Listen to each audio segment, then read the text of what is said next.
The storm should have never existed. Every atmospheric model orbiting Earth had predicted calm skies above the North Atlantic for another 36 hours. Cargo lanes stayed open. Civilian traffic moved normally between the floating districts of New Avalon. Thousands of people stood beneath glass promenades, watching the dark ocean roll quietly beneath the city's support pylons, while advertisements shimmered across the rain-slicked towers overhead. And honestly, it looked like just another ordinary night. Then the satellites vanished. Not failed, not disabled, vanished. For exactly 12 seconds, every orbital system above Earth stopped transmitting at the same time. Navigation grids disappeared. Military feeds cut to black. Communication relays died mid-sentence. Passenger aircraft lost guidance across 4 continents all at once. Deep space observatories recorded a burst of interference, so violent it looked less like electromagnetic disruption and more like reality itself had hiccuped. Yeah, really. And directly beneath the blackout, something came out of the sky. Now here's where things start getting ugly. Commander Lena Vey didn't see the object enter the atmosphere. By the time emergency sirens dragged her onto the response deck, the ocean was already burning. A column of steam hundreds of meters wide rose beside the city through sheets of freezing rain. People crowded the observation rails in silence as massive waves slammed against the floating foundations hard enough to shake entire residential sectors. Far below, through smoke and lightning, something enormous drifted half-submerged beside the city. It wasn't shaped like any ship humanity had ever built. The surface moved. That was the first thing Lena noticed as military aircraft screamed overhead toward the impact zone. The fractured hull looked metallic at first glance, but beneath the seawater, the material rippled slowly like skin reacting to pain. Long cracks glowed faint blue beneath the rain. Sections of the vessel folded inward and outward with wet, grinding sounds, almost like it was breathing. No, seriously. Then the screaming started, not from the city, from inside the wreck. Lena froze halfway across the deployment ramp as rescue crews exchanged nervous looks. The sound coming from the vessel was layered and chaotic. Dozens of voices overlapping in panic beneath the thunder. Human enough to recognize. Alien enough to make every armed Marine on the platform raise their weapons at the same time. A second later, the side of the wreck split open. Figures stumbled out into the storm. Tall, thin, wrapped in silver-black fabric soaked dark by seawater. Some collapsed immediately against the wreckage. Others desperately dragged smaller bodies behind cover like they expected gunfire at any second. Lena saw fear instantly. Not aggression, not invasion. Fear. One of the beings looked up toward the city lights with the expression of someone expecting execution. And personally, that's the moment the whole story changes. Hold your fire, Lena snapped before anyone else could speak. The Marines hesitated. Then one of the smaller figures appeared behind the others. A child. Its skin reflected pale silver beneath the emergency lights as it clung to the arm of a wounded adult.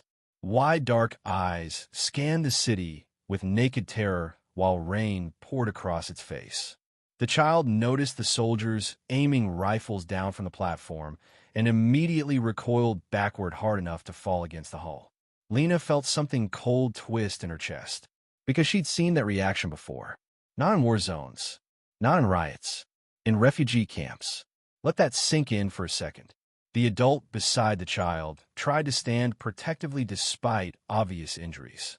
But before anyone could move closer, another sound rolled across the ocean. Deep, mechanical, vast enough that the water itself vibrated beneath the floating city. Every military aircraft overhead abruptly changed formation. Command, a pilot's voice crackled through Lena's headset, suddenly strained. We have unidentified mass entering lower orbit. Another voice cut in immediately after. No, correction, multiple masses. Lightning split the sky. For one impossible second, Lena saw shapes descending through the clouds far above the atmosphere. Enormous shadows eclipsing the stars. And down below, standing beside the burning wreck. The alien child looked upward and whispered something in a trembling voice that the translation systems somehow converted anyway. They found us. And trust me on this one. That line matters later. By dawn, New Avalon was under military lockdown. The city had survived pirate flotillas, climate riots, and the Pacific Resource Wars. But nothing in its history looked anything like the atmosphere hanging over the ocean that morning. Armed drones circled continuously through low clouds while evacuation sirens echoed across the floating sectors. Every civilian network on Earth streamed the same blurry footage on endless repeat.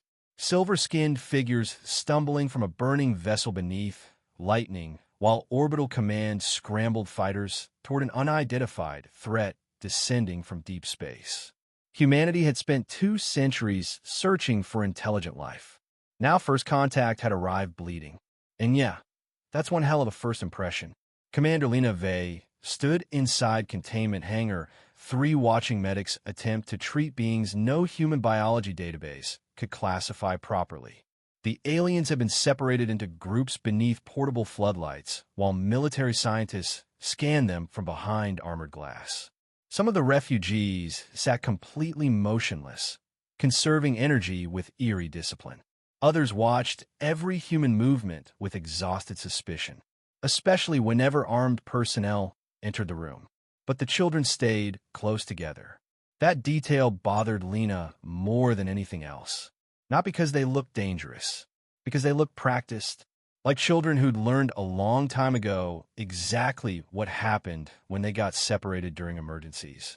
A medic approached one of the younger refugees carrying a thermal blanket. The child flinched so violently that 3 adults reacted instantly, positioning themselves between the human and the children before realizing no harm was intended. Nobody spoke after that, and honestly, that silence hit harder than any battle scene. Lena turned away from the observation glass and entered the adjacent command room, just as shouting erupted across the central briefing screens. Cannot assume they're peaceful simply because they arrived damaged, one defense minister barked from Geneva. We still don't know what entered orbit last night. We know enough, another voice countered. 3 unidentified objects are holding position beyond lunar range without attacking. If they intended immediate extermination, we would already be dead. That is not reassuring. It should be. Lena ignored the argument and focused on the tactical display hovering above the command table. 3 objects pulsed red beyond the moon's orbit. Impossibly massive compared to any human vessel. No visible weapons. No transmissions since arrival. Just silent observation. Like predators deciding whether something was worth killing. Okay, keep that image in your head. We're coming back to it. Commander. She turned as Dr. Elias Mercer entered carrying a transparent data tablet packed with shifting symbols. Mercer looked terrible. His shirt sleeves were rolled unevenly. His eyes were bloodshot from 20 straight hours awake. Tell me you have good news, Lena said. I have confusing news. That's usually worse. And honestly, he wasn't wrong. Mercer lowered his voice before speaking again. Their language shouldn't translate. Lena frowned. What does that mean? It means our systems require pattern acquisition before interpretation. He tapped the tablet nervously. Context, structure, repetition. Then he looked directly at her. But the child from the dock spoke one sentence last night, and every translation system on the platform understood it immediately. Lena stared at him. That's impossible. Yes, Mercer said quietly. It is. Hang on, because this next part changes everything again. Before she could respond, alarms suddenly flashed across the command room. Several officers snapped toward their stations as orbital telemetry feeds flooded with warnings. Incoming transmission detected. No identified source. Every screen in the room flickered. Then an image appeared. The figure on screen barely resembled the refugees below deck. Larger, armored, its face hidden behind dark metallic plating threaded with dim red light. Behind it stretched a chamber so enormous it made human architecture look primitive. When it spoke, the voice rolled through the room like distant thunder. Your species has committed an error. No greeting. No introduction. Just certainty. The carriers you recovered are not refugees. They are contamination vectors. Return them immediately. Lena felt the room tighten around her. One of the generals leaned toward the microphone. Identify yourself. The figure ignored the question. Your civilization has not yet reached threshold status. You do not understand the danger you have inherited. Then the transmission cut abruptly to static. Silence followed, the kind that makes your skin crawl. Then every long-range sensor in Earth orbit triggered at the same time. The 3 unidentified ships beyond the moon had moved, not toward Earth, into formation. Lena watched the tactical display update in real time as calculations spread across the screen. Intercept trajectories, energy spikes, unknown weapon signatures. One officer whispered the numbers aloud with visible disbelief. They could sterilize the planet. Nobody corrected him. Yeah, let that sit for a second. Hours later, Lena descended deeper into the containment levels, searching for answers nobody seemed capable of giving. She found them instead in the children's sector. Or really, one child specifically. The silver-eyed boy from the dock sat alone near the corner of the chamber, drawing shapes into condensation gathered along the floor. He looked up immediately when Lena entered, but not with fear this time. Recognition. And personally, I think that's creepier than panic. You understand me, don't you? She asked carefully. The child tilted his head. Then slowly he nodded. Lena crouched several feet away. What are they talking about? Who's chasing you? The boy's eyes drifted upward toward the ceiling as distant vibrations rolled faintly through the station from military craft repositioning overhead. Finally, he spoke. They erase worlds. Lena waited. The child swallowed hard before continuing. Not conquer, not rule. His translated voice trembled strangely, like the words themselves carried memories too heavy for him. Erase. A cold silence settled between them. Why? Lena asked quietly. The boy looked back at her then, and for the first time, she saw something beneath the fear. Guilt. You're going to want to remember that detail. Before he could answer, emergency klaxons exploded through the containment deck. Red lights flooded the corridor. Orbital Defense Command priority alert. Lena spun toward the nearest wall display as automated broadcasts activated across the facility.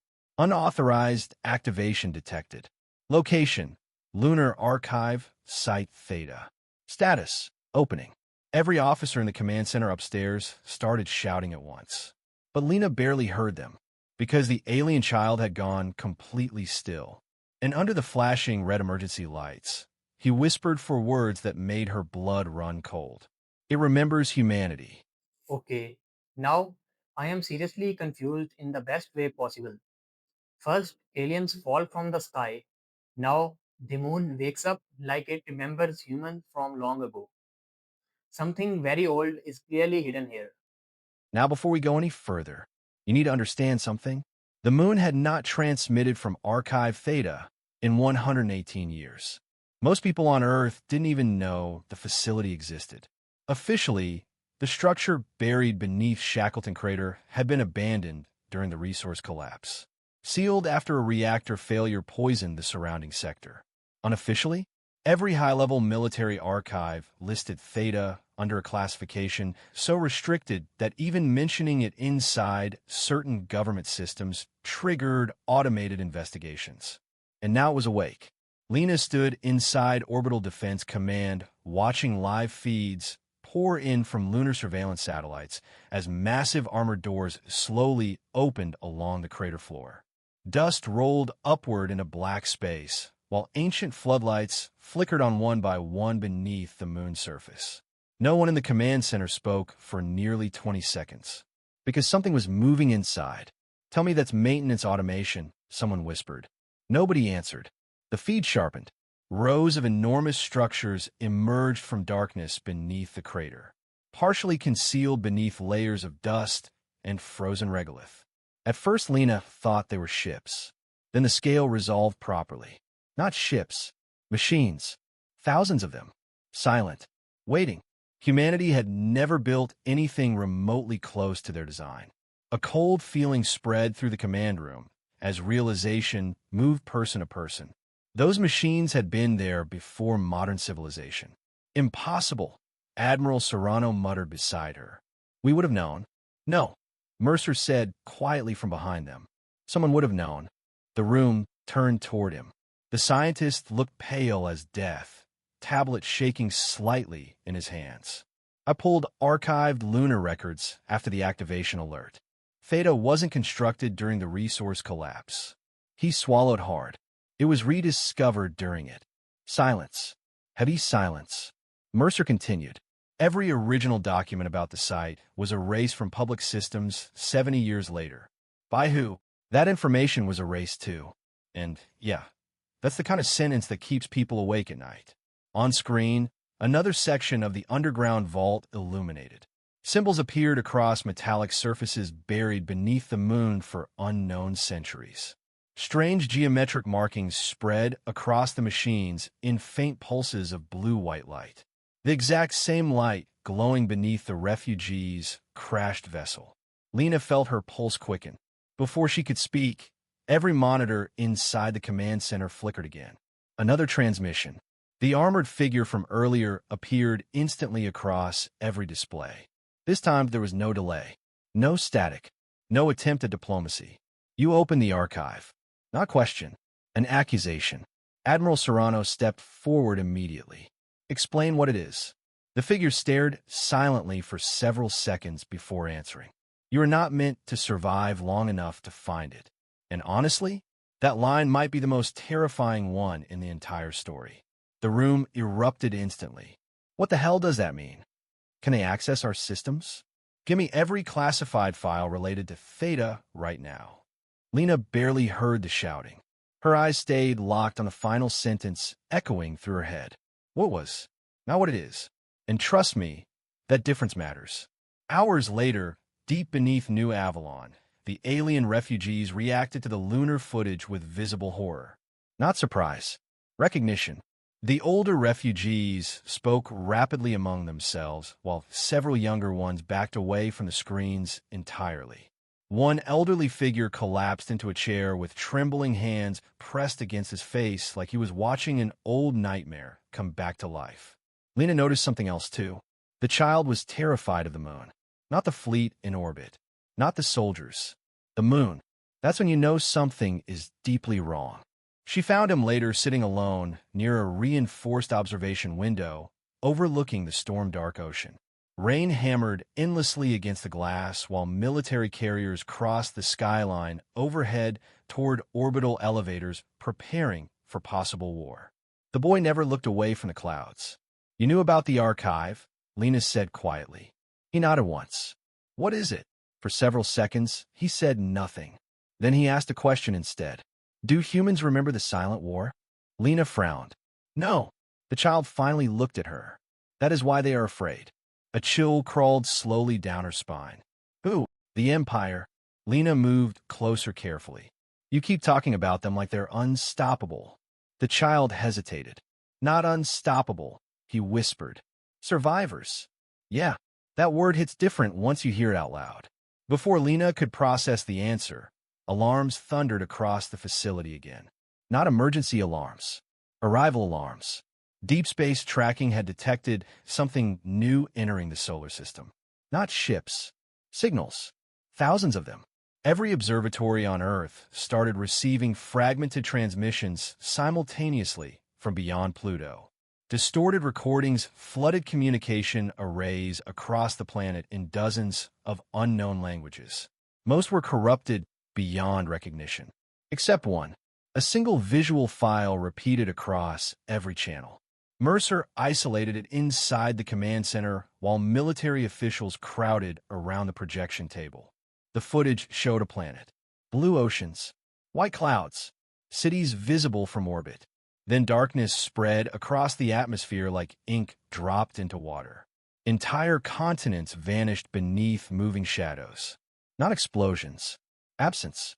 The planet simply ceased to exist piece by piece while billions of lights disappeared across its surface. At the end of the recording, one sentence appeared translated automatically into human language. This world offered them shelter. Nobody spoke afterward. Even hardened military officers looked shaken. And honestly, I don't care how tough you are. That would break anybody for a second. Then another message arrived. This one targeted directly to Earth's defense network. Return the carriers, or be remembered as a warning. Admiral Serrano immediately ordered all orbital weapons into combat readiness. Across Earth, panic spread faster than governments could contain it. Financial systems crashed within hours. Religious movements declared the arrival of judgment. Protests erupted outside military compounds, demanding the refugees be surrendered before humanity provoked extinction. But beneath the fear, something else started growing. Anger. Because humans noticed something the Empire clearly had not. The refugees had arrived terrified. The fleet had arrived threatening children. And humanity had always reacted badly to bullies. Personally, that right there is the most human moment so far. Lena realized that fully 3 hours later, when she entered the lower containment levels and discovered 2 armed soldiers unconscious outside the refugee sector. The security door hung open. Inside, every refugee stood motionless around the silver-eyed child. And beneath the chamber floor, something enormous answered him. The entire facility trembled. Then somewhere far below the Atlantic Ocean, buried under miles of black water and forgotten history, ancient machinery began waking up. This part gives me chills. Honestly, imagine standing near the ocean and suddenly seeing giant ancient machines rising from water. After sleeping for thousands of years, humanity is clearly not ready for this moment. Okay, now the story goes completely insane.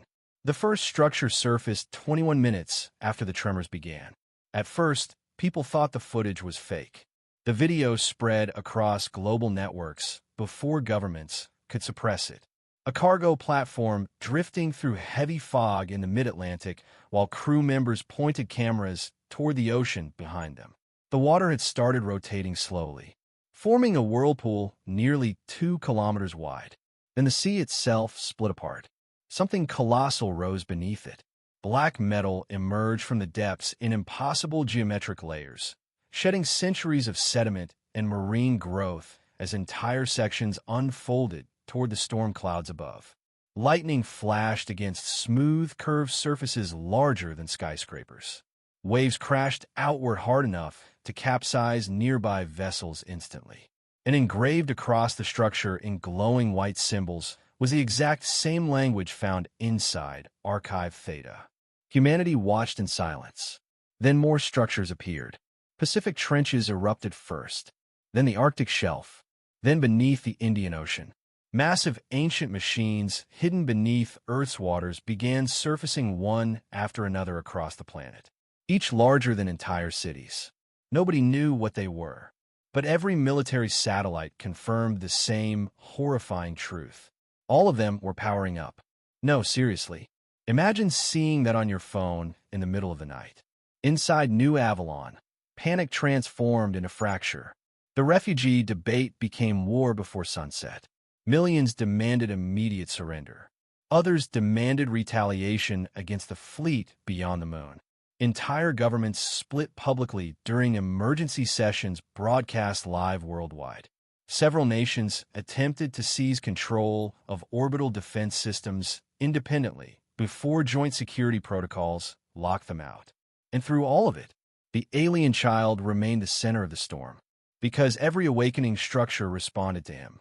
Lena stared at the latest data projections inside Command Sector 7, while exhausted analysts shouted overlapping reports around her. Energy output just doubled over the Pacific construct. The Arctic site emitted another pulse. We're tracking synchronized responses every time the child's neurological activity spikes. Admiral Serrano turned slowly toward Mercer. Explain that sentence very carefully. Mercer looked like a man standing beneath a collapsing building. We think the structures are recognizing him biologically. Recognizing him as what? Mercer hesitated too long, and honestly, that hesitation told the room everything. The refugees aren't random survivors, he admitted quietly. Their species carries engineered markers embedded at the genetic level. We found repeating sequences in their neural architecture linked directly to the activation signals. Lena felt her stomach tighten. You're saying they're keys. Mercer nodded once. No, he corrected grimly. The child is. And just like that, the room went dead silent. Then every screen inside the command center switched abruptly to emergency transmission mode. The Empire had returned. This time the armored figure was not alone. Multiple towering silhouettes stood behind it inside a chamber filled with shifting red holographic displays. And for the first time since arriving, faint urgency bled into the being's voice. You continue awakening systems you do not understand. Admiral Serrano stepped forward immediately, then explained them. They are containment engines. The words landed like a physical hit. Containment for what? Lena demanded. The figure's mask turned toward her specifically. For extinction. That line completely changed the story again. At first, the Empire looked powerful and unstoppable, but now it feels like even they are scared of something much worse hiding in the dark. Nobody moved. Nobody even breathed for a second. Yeah, that line changes the entire game. Before anyone could react, images flooded the screens. Dead worlds, not destroyed by war. Abandoned. Entire planets covered in silent cities untouched by battle, yet completely empty of life. Vast structures towered above frozen oceans while strange black patterns spread across continents like infection scars. Some worlds showed stars missing entirely from their skies. Like pieces of space itself had been carved away. These systems were created to imprison a species your ancestors once unleashed, the figure said. The room went completely still. Your ancestors? Serrano repeated sharply. You are not always primitive. Lena felt every nerve in her body tighten. The figure continued. The carriers fled with dormant control sequences encoded into their bloodlines. If the systems fully awaken, your world becomes the center of a containment event. And if we surrender them? Serrano asked. The answer came instantly. Your species survives. Nobody missed the wording. Not safe. Not free. Survives. Then the transmission ended again without warning. For several seconds, only the sound of distant alarms filled the command center. Then the shouting started. We cannot risk planetary extinction over aliens we met 2 days ago. That transmission could be manipulation. And if it isn't, what if those structures activate completely? What if surrendering them changes nothing? Fear spread faster than logic.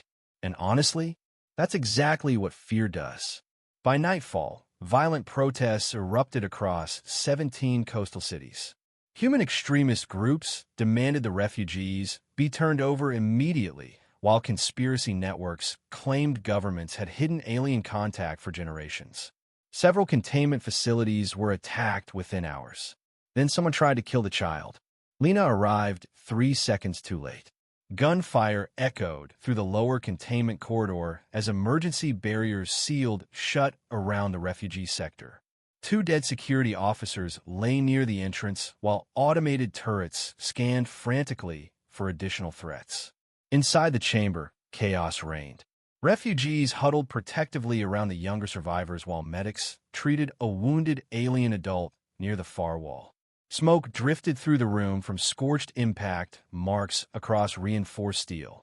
And standing at the center of it all was the silver-eyed child, unharmed. The attacker's body lay 20 feet away. Nobody understood what had happened to him. The man had not been shot. He looked crushed. Every bone in his body had collapsed inward like enormous pressure had folded him from the inside out. Lena stopped breathing for a moment, because the child was staring directly at the floor beneath his feet. And beneath the station, something answered him again. A vibration rolled upward through the foundations deep enough to shake the entire city. Lights flickered violently overhead. Somewhere beyond the walls, people screamed as warning sirens activated across New Avalon. Then the ocean outside began glowing. Not from fire, from beneath the water itself. Okay, listen to this part carefully. Lena rushed toward the nearest observation deck with security teams close behind. The moment the blast doors opened, cold air and chaos slammed into them at the same time. Every person on the platform stood frozen, facing the sea. Miles offshore, another ancient structure was rising. But this one was different. It wasn't dormant anymore. Massive white lights burned across its surface while enormous circular mechanisms rotated slowly toward the sky. The ocean around it boiled with steam, an electrical discharge powerful enough to turn storm clouds blue. And far above the atmosphere, the three Imperial ships finally moved toward Earth. The invasion should have started immediately. That's what every military strategist on Earth expected as the Imperial fleet crossed lunar orbit in perfect formation. Humanity's orbital defenses activated worldwide. Missile arrays surfaced from hidden silos beneath mountain ranges. Carrier groups scattered across every ocean. Underground shelters filled within hours, while civilian broadcasts repeated evacuation protocols in nearly 200 languages. But the ships did not attack. They stopped. 3 black vessels hung above Earth like executioners delaying a sentence. And then every ocean construct activated at once. The sound reached the planet before the light did. A deep harmonic pulse rolled across Earth strong enough to rattle windows in Tokyo, Johannesburg, Sao Paulo, and New Avalon all at once. Animals panicked worldwide. Whales surfaced in massive confused pods along coastlines. Entire electrical grids fluctuated as ancient machines beneath the seas emitted synchronized waves of energy directly into the atmosphere. Then the sky changed color. Thin streams of white light rose from every awakened structure across the oceans and connected high above the planet. An enormous geometric lattice formed in the clouds. Humanity watched in disbelief as glowing lines spread across the sky, like a planetary nervous system reconnecting after centuries of sleep. Inside Command Sector 7, nobody spoke. Mercer stared at the projections with pale fascination. "They're mapping the planet," he whispered. "No," Lena said quietly. The realization hit her all at once. They already know the planet. And, personally, that's the creepiest line in the story so far. Before anyone could respond, the silver-eyed child screamed. Every screen in the command center exploded in a static as power fluctuations tore through the facility. Personnel staggered against consoles while alarms erupted overhead. Lena turned sharply toward the containment feed, just in time to see the child collapse to his knees, surrounded by terrified refugees. Blood ran from his nose. And beneath Earth's crust, something answered. This time the tremor was global. Cities shook from California to Eastern Europe as seismic waves rippled outward through tectonic plates. Satellites captured impossible movement beneath the Atlantic floor. Vast structures shifting underneath continental shelves with mechanical precision older than recorded civilization. Then Archive Theta transmitted for the first time. A signal burst from the moon across every human communication network simultaneously. No encryption, no language barrier, just one repeating phrase translated automatically into every known Earth dialect. Genetic authority detected. Sanctuary world status reinstated. The room froze. Admiral Serrano slowly turned toward Mercer. "What the hell is a sanctuary world?" Mercer never answered, because another transmission interrupted the archive signal instantly. The Empire. But this time the armored figure no longer sounded cold. It sounded afraid. "You must terminate the carrier immediately." Every eye in the room turned toward the child's live feed. "Explain," Serrano demanded. "The systems are identifying your planet as protected territory. If full activation occurs, containment protocols will begin." Containment against what? For the first time since contact began, the Imperial figure hesitated. And trust me, that hesitation scared Lena more than any threat yet. Finally, the being answered. "Against us." Silence crushed the room. Then the truth hit everyone at once. The Empire was not hunting the refugees to stop a weapon. They were trying to stop a prison from locking them out of Earth permanently. Lena felt the implications slam through the command center. The refugees had not fled to a random world. They had come here on purpose. Mercer looked physically sick as realization spread across his face. The hidden lunar records, the erased history. He looked up slowly. Humanity built this. No, came a weak voice from the chamber's speakers. Everyone turned toward the live refugee feed. The silver-eyed child stood trembling at the center of the room, while older refugees watched him with visible despair. We built it together. And just like that, everything humanity thought it knew shattered again. The room fell dead silent. Lena moved toward the speaker system instinctively. What are you talking about? The child swallowed hard before answering. Long ago, humans were not alone. His translated voice shook with exhaustion, but the systems carried every word clearly across the command center. There was war before memory, before your histories, before your oceans rose. His dark eyes lifted toward the tactical displays, showing the Imperial fleet above Earth. The Empire was losing. Nobody moved. Nobody even blinked. Yeah, you heard that right. The first humans were different then, the child continued softly. Stronger, smarter, faster at adapting than any species we had ever seen. Your world changed too quickly for enemies to predict. Your minds connected ideas in ways other civilizations feared. Lena noticed several officers unconsciously leaning closer. The child's voice dropped even lower. So they tried to erase humanity first. A chill moved through the room. But they failed. Outside the city, the ocean structures pulsed brighter beneath the storm clouds. The war became worse after that, the child whispered. Worlds burned. Entire stars disappeared. So humans and my people built sanctuary systems together. Hidden worlds, hidden weapons, hidden prisons. And honestly, that's the kind of lore reveal that rewires your whole brain. Why doesn't humanity remember any of this? Serrano demanded. The child looked genuinely confused. You chose not to. That answer hit harder than any revelation yet. Mercer suddenly rushed toward another console as fresh data flooded the command systems. Oh my God, what now? Lena asked. He pulled up archived biological scans recovered from the refugees. Then he overlaid them against human DNA. The room stared in stunned silence. Humanity and the refugees shared matching engineered sequences buried deep within non-coding genetic regions. Not similar. Identical. Lena felt her pulse stumble. We're related, Mercer whispered. Nobody spoke. Then the child looked directly into the camera and shattered the room completely. Earth was never your birthplace, he said softly. It was your hiding place. Wow, that reveal is massive. Humans are not even from Earth originally, and somehow our past was erased completely. The story keeps getting bigger every few minutes, and I honestly love that feeling. No, seriously.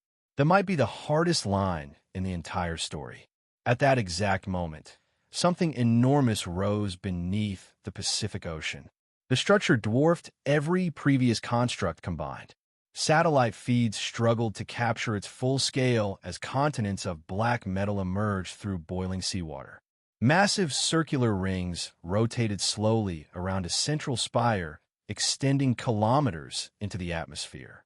And buried inside the core of the machine was something alive. Every sensor on Earth confirmed biological activity. The Empire ships immediately began retreat maneuvers for the first time since arriving in the solar system. Not attacking, retreating. Then global communication networks intercepted a classified transmission from the Imperial fleet to unknown recipients beyond deep space. Prison system reactivating, requesting extinction authorization. For about 3 hours after that, humanity stopped panicking. Not because people felt safe, because fear had finally crossed the line where it hardened into something colder. Defiance. Across Earth, the footage spread faster than governments could contain it. Entire populations watched the Imperial fleet retreat from the Pacific Construct while emergency analysts repeated the same impossible conclusion over and over again. The enemy feared Earth. That single realization changed everything. Recruitment centers flooded within minutes. Civilian engineers volunteered for orbital defense construction, even knowing survival odds were collapsing by the hour. Rival nations opened military networks to one another without negotiation for the first time in modern history. Old territorial disputes vanished beneath a much simpler equation. Humanity had been marked for extinction once before, and somehow, humanity had survived long enough to become terrifying. Personally, that's peak HFY right there. Lena stood atop Command Sector 7, watching New Avalon transform beneath storm-dark skies. Anti-orbital batteries rose from concealed compartments between civilian towers, while cargo drones carried armor plating toward the city perimeter in endless streams. Below the floating districts, shipyards once used for climate migration fleets now welded weapons on anything capable of reaching orbit. Nobody pretended victory looked likely anymore, but nobody was surrendering either. And honestly, that unsettled the Empire way more than any missile ever could. They expected collapse, Admiral Serrano said quietly beside her. Lena looked toward the horizon where the ocean construct glowed beneath the clouds like a second sunrise. They're getting humanity instead. For the first time in days, Serrano almost smiled. Then every emergency light across the command tower flashed blood red. Orbital impact detected. The room exploded into motion. Lena spun toward the tactical displays as warning alarms flooded the station. One of the Imperial ships had broken formation and fired a precision strike directly into the South Pacific. Not cities, at the ocean itself. Satellite feeds switched automatically to the impact zone. Steam and debris consumed hundreds of kilometers of open water while shockwaves rolled outward across the sea. For several seconds, nobody understood the target. Then the screaming started across the monitoring channels. The strike had hit another buried construct before it could fully awaken. Even through static interference, the sound pouring from the impact crater didn't resemble machinery failing. It sounded alive. The command room fell silent as massive biological readings suddenly vanished from the tactical screens. "They killed it," Mercer whispered. The silver-eyed child collapsed to his knees in the refugee sector at the exact same moment. Lena reached the containment chamber less than 2 minutes later and found complete chaos waiting for her.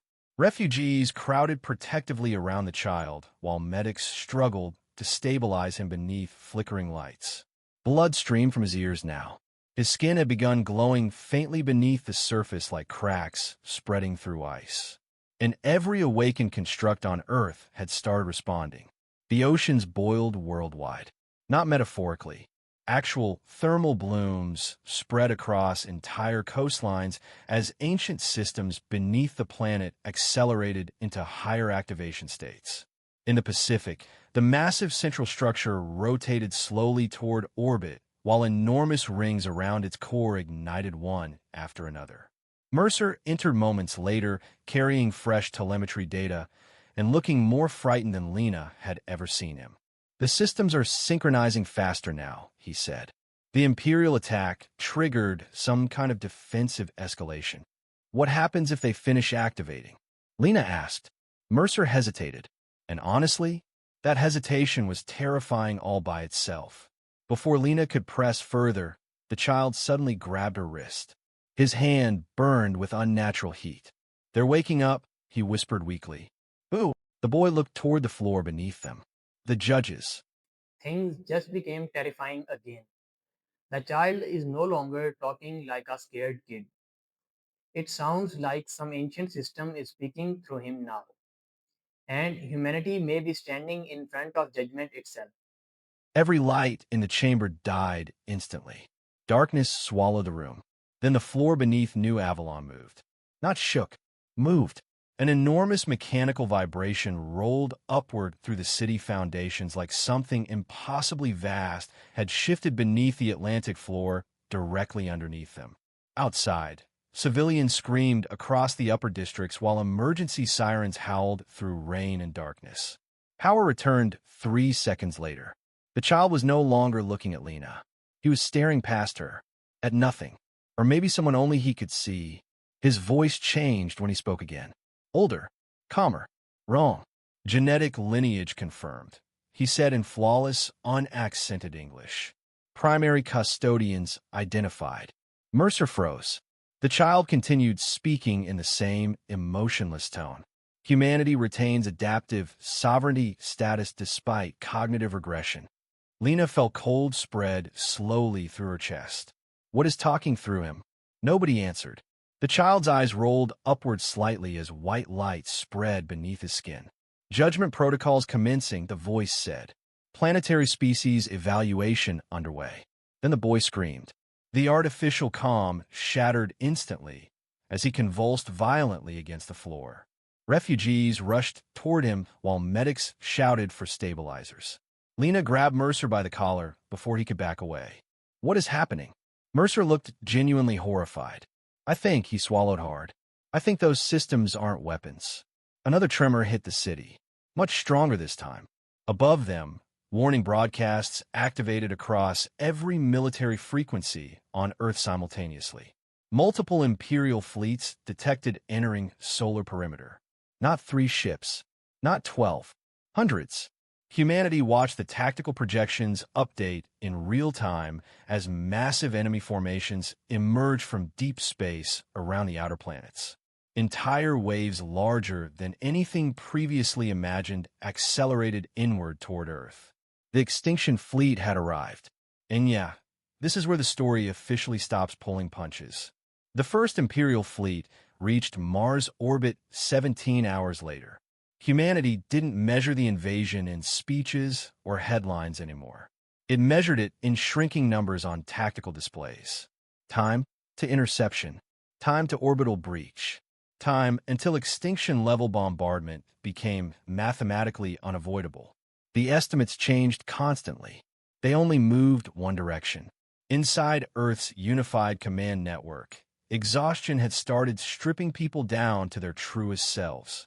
Fear became anger. Anger became focus.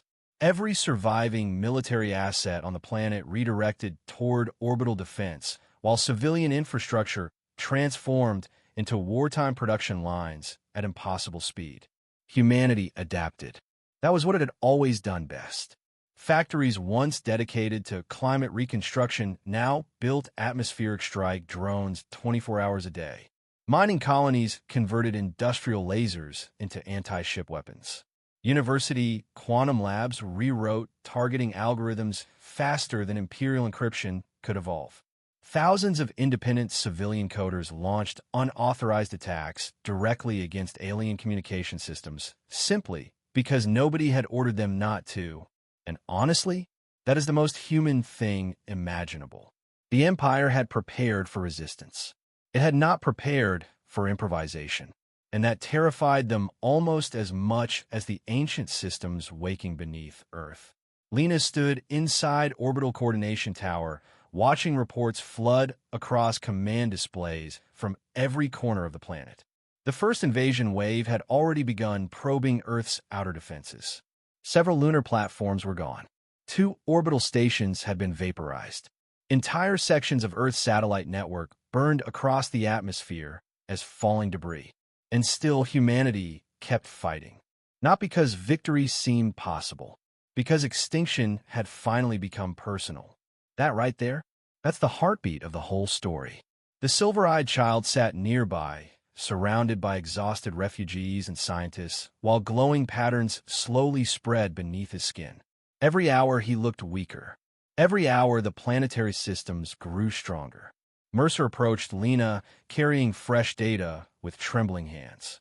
The structures are almost synchronized, he said quietly. How long? At current escalation, he glanced toward the tactical projections. Maybe 4 hours. And then Mercer stared at the floor. I still don't think they're weapons. Before Lena could respond, emergency alarms detonated across the tower. Orbital breach confirmed.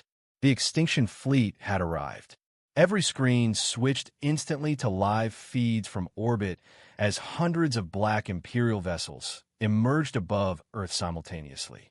Massive carrier structures unfolded across the atmosphere, while smaller attack craft descended in organized formations toward major population centers. No warning, No negotiation. The Empire had stopped pretending humanity deserved either one. The first strikes hit Eastern Europe and the Western Pacific at the same time. Entire defense grids vanished beneath focused energy bombardments, while shockwaves rolled across oceans hard enough to trigger tsunamis along multiple coastlines. Then came the silence. Not from a fleet, from space itself. Imperial jamming fields spread across the planet so completely that global communications collapsed within minutes. Nations disappeared from one another. Military commands fractured into isolated regional networks. Cities fought blind beneath burning skies while orbital debris rained through the atmosphere like falling stars. This was how civilizations died. Not all at once. In pieces. Yeah, that line sticks with you. Lena watched casualty estimates climb too fast for systems to process. Millions displaced. Thousands dead already. Entire orbital battalions erased before firing a shot. Then the betrayal came. Earth defense grid, Theta, suddenly powered down. Half the planet's western orbital shield vanished instantly. No, Serrano breathed. The tactical displays updated in real time as Imperial ships exploited the opening immediately. Concentrated strike formations drove straight toward Earth's atmosphere. Someone inside humanity had disabled the defense grid deliberately. Emergency investigations lasted 38 seconds before command traced the shutdown to Undersecretary Hale, one of the senior political coordinators overseeing planetary evacuation logistics. The bastard had been communicating with the Empire for years. His final broadcast reached every surviving government channel simultaneously. "You cannot win this," Hale said calmly from an underground bunker somewhere beneath Geneva. "Humanity's survival requires surrender. The carriers must be transferred immediately before full activation occurs." Lena felt something inside her snap. Outside the tower windows, Earth was burning. Cities drowned beneath orbital fire while civilians fought and died across collapsing coastlines. And this coward still believed humanity should kneel. Personally, Hale is the kind of guy people remember for all the wrong reasons. Serrano moved first. "Patch me through globally," the Admiral ordered. "Sir, communications are unstable." "Do it." Moments later, his voice reached every surviving military channel on Earth. "This is Admiral Serrano of Unified Defense Command." Explosions thundered faintly behind him through the tower walls. "Undersecretary Hale has committed treason against the human species." The room froze. Serrano's voice hardened further. "Any officer receiving this transmission is authorized to ignore surrender protocols permanently." Then he looked directly into the camera. "We stand." 3 simple words. Humanity answered instantly. Military units cut off from command began reconnecting independently through civilian networks. Pilots launched without orders. Civilian ships rammed descending Imperial craft near orbital elevators. Mining crews on Luna manually restarted disabled defense batteries while taking direct fire. And for the first time since the invasion began, the Empire started losing ships. Not because humanity had stronger weapons, because humans fought like a species that had finally remembered something ancient about itself. The silver-eyed child watched the battle unfold through tactical projections with tears streaming silently down his face. "They remember now," he whispered. "And trust me, that line hits hard after everything before it." Then every awakened structure on Earth activated fully. The oceans erupted with light. Massive rings across the planetary constructs began rotating at impossible speeds, while energy surged upward into orbit. Imperial vessels nearest the atmosphere suddenly lost formation as gravitational distortions spread across space itself. The systems were no longer waking. They were locking. And beneath all of it, something older than the Empire finally spoke. The voice emerged across every active communication frequency on Earth and beyond. Calm, vast, inhuman. Containment threshold reached. Prison integrity at 41%. Primary threat assessment ongoing. Humanity stared in horror. Prison, not fortress, not defense network. Prison. The silver-eyed child closed his eyes slowly. When he spoke again, his voice trembled with grief. The Empire wasn't afraid humanity would activate the systems, he whispered. They were afraid of what humanity locked inside them. That may be the coldest reveal in the whole story.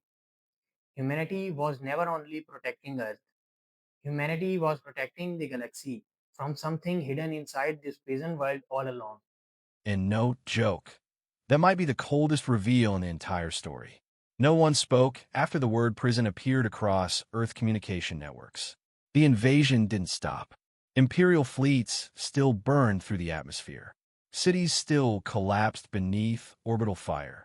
Human pilots still died screaming across fractured radio channels, while oceans boiled beneath awakening machines older than civilization itself.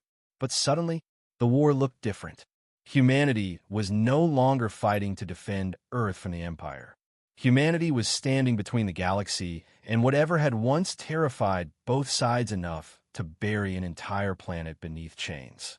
Yeah, let that sink in for a second. Inside Orbital Coordination Tower, the silver-eyed child collapsed forward as blood streamed across the floor beneath him. Refugees rushed to catch him, while Mercer fought frantically to stabilize the neural overload spreading through the boy's body.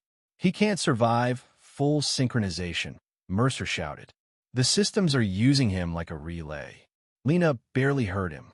Outside the shattered tower windows, the sky had become unreal. Gigantic rings above the oceans rotated through layers of cloud, while beams of white light connected Earth to the moon and beyond. Entire regions of space distorted around the planetary lattice like gravity itself was being rewritten.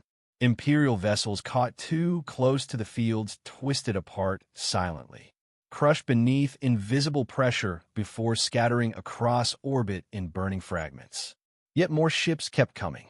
The Empire had chosen desperation over retreat, and desperation made civilizations dangerous. New contacts! An officer screamed across the command deck. Massive energy spikes from the outer fleet. Tactical projections updated instantly. The remaining Imperial carriers were converging directly toward Earth in a final concentrated assault. Not probing anymore. Not strategic bombardment. A kill strike. Lena understood the logic immediately. The Empire believed humanity might actually survive the judgment process. So now they intended to destroy the planet before the prison fully sealed. Serrano stared at the projections for 3 long seconds before speaking quietly. They're going to crack the crust. Nobody disagreed. If those carriers reached firing position, Earth would die no matter who won afterward. The silver-eyed child opened his eyes weakly. There is one way, he whispered. Lena moved instantly beside him. Tell me. The boy looked toward the glowing sky beyond tower. The prison can close completely. His breathing trembled painfully now. But once sealed, Earth disappears with it. Mercer froze. You mean hidden? The child slowly shook his head. Removed. Silence swallowed the room. And honestly, that's the kind of choice that breaks civilizations. The systems were designed to isolate infected regions permanently, he continued weakly. No travel. No external access. No escape. Lena felt the weight of it settle across the tower. Humanity could survive, but Earth would vanish from the galaxy forever. No expansion. No exploration. No future among the stars. An entire species entombed alive inside its own sanctuary world. Serrano closed his eyes briefly. Then he asked the only question that mattered. If we don't activate it, the child looked toward the tactical display, showing the descending extinction fleet. You all die. Simple. Clean. Absolute. The tower shook violently as another orbital strike hit New Avalon's outer districts. Emergency lights flickered while distant explosions rolled across the floating city.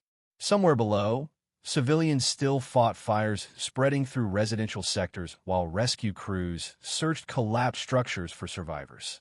Humanity was already bleeding for this choice. Lena looked around the command center slowly.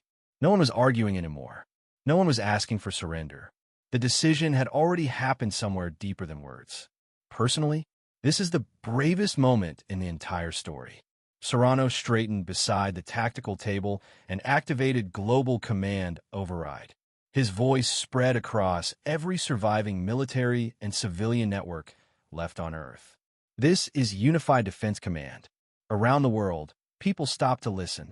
Soldiers in flooded trenches, pilots inside failing cockpits, families hiding beneath collapsing cities, refugees standing beside humans who'd known them less than a week. Serrano's voice remained calm. Humanity has been offered survival through fear. He glanced once toward Lena and the child. We decline. The command tower fell silent.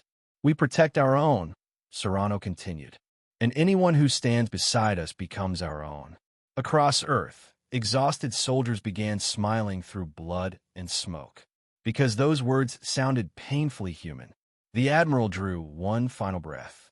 Activate the sanctuary. The world changed instantly. Every ocean construct ignited together. Blinding white light erupted across Earth as enormous gravitational fields expanded outward through orbit. Imperial carriers attempting final approach suddenly slowed mid-flight. Trapped inside collapsing spatial distortions spreading from the planetary lattice. Then the prison closed. Not with violence, with silence. Space folded around Earth like invisible walls, sealing shut across reality itself. Imperial fleets vanished beyond expanding layers of white light, while the stars overhead distorted and disappeared one by one. The last thing humanity saw before the sanctuary sealed completely was the Empire retreating. Not strategically, fearfully. Then the universe went dark. And yeah, that ending image is unforgettable. Years later, children would still ask what stars used to look like. Earth survived. Barely. Entire coastlines remained scarred from the war. Cities had fallen. Millions were dead. Orbit itself had become a graveyard of frozen wreckage, circling a world permanently cut off from the galaxy beyond. But humanity endured, and humanity adapted. Again, New Avalon became a rebuilding city instead of a military fortress. Humans and refugees worked beside one another openly now, no longer separated by fear or secrecy. The silver-eyed child survived too, though the glowing marks beneath his skin never fully disappeared. Neither did the questions. What exactly had humanity imprisoned long ago? Why had ancient humans chosen exile over destruction? And why had the prison systems judged modern humanity worthy of survival? Lena stood years later atop the restored Atlantic platform watching the child. Older now, taller now, stare upward at an empty black sky where stars no longer existed. Or seemed not to. Do you miss them? She asked quietly. The boy smiled faintly. They're still there. Lena frowned slightly. What do you mean? Instead of answering, he reached into his pocket and handed her a small metallic object no larger than her palm. Ancient symbols glowed softly across its surface.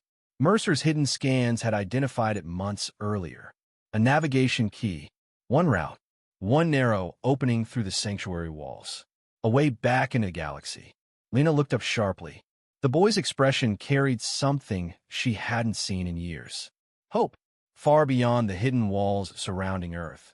Something ancient still waited in the dark. And somewhere out there, the galaxy had just learned the most dangerous species in existence was not the Empire. It was humanity after remembering what it used to be. This ending feels emotional and powerful at the same time. Humanity loses the stars, but still refuses to betray innocent people. That is what makes this story feel truly human and unforgettable.